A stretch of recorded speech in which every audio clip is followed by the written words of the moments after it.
महिला आरक्षण आणि पुनर्रचनेसाठीचं 131वं घटना दुरुस्ती विधेयक लोकसभेत एकमतानं नामंजूर झालंय आणि यामुळे मोदी सरकारला हा मोठा धक्का बसलाय।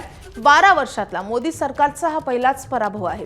दरम्यान विधेयकाच्या बाजूने 298 तर विधेयकाच्या विरोधात 230 मतं पडली आहेत आणि यामुळे लोकसभेत विधेयकाच्या बाजूने सभागृहात 2/3 बहुमत मिळवण्यात मोदी सरकारला अपयश आले।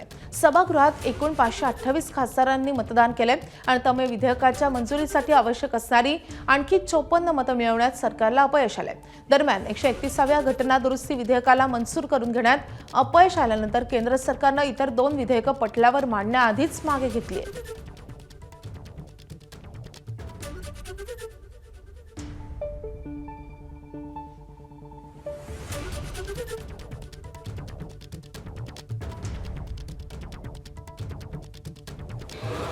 भारत के संविधान का और संशोधन करने वाले विधेयक पर विचार किए जाए। शुद्धि के अद्यतन मत विभाजन इस प्रकार है। हाँ 298 298, ना 230 230। प्रस्ताव संविधान के अनुच्छेद 368 के उपबंधों के अनुसार सभा की कुल सदस्य संख्या के बहुमत द्वारा तथा सभा के उपस्थित और मत देने वाले सदस्यों के कम से कम 2/3 बहुमत द्वारा पारित नहीं हुआ। अब इस संविधान संशोधन पर विधेयक पर आगे की कार्रवाई करना संभव नहीं है।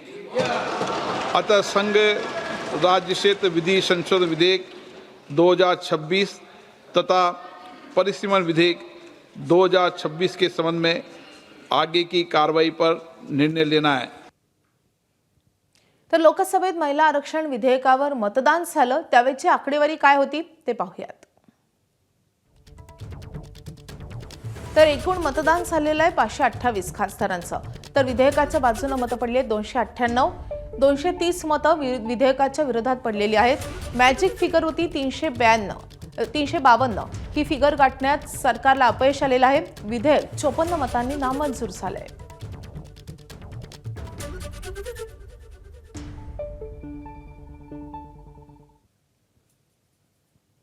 तर महिला आरक्षण आणि पुनर्रचनेसाठीचं 131वं घटना दुरुस्ती विधेयक नामंजूर झालेलं आहे आणि त्यानंतर एनडीए आणि त्यासोबतच इंडिया आघाडीच्या खासदारांची एकूण किती मतं मिळालेली आहेत आपण पाहतोय।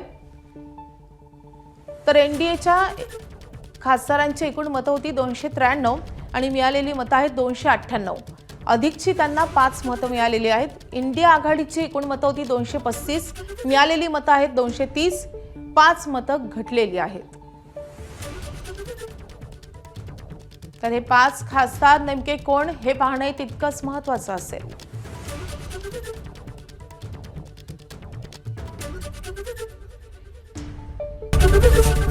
एबीपी माझा, उघडा डोळे बघा नीट।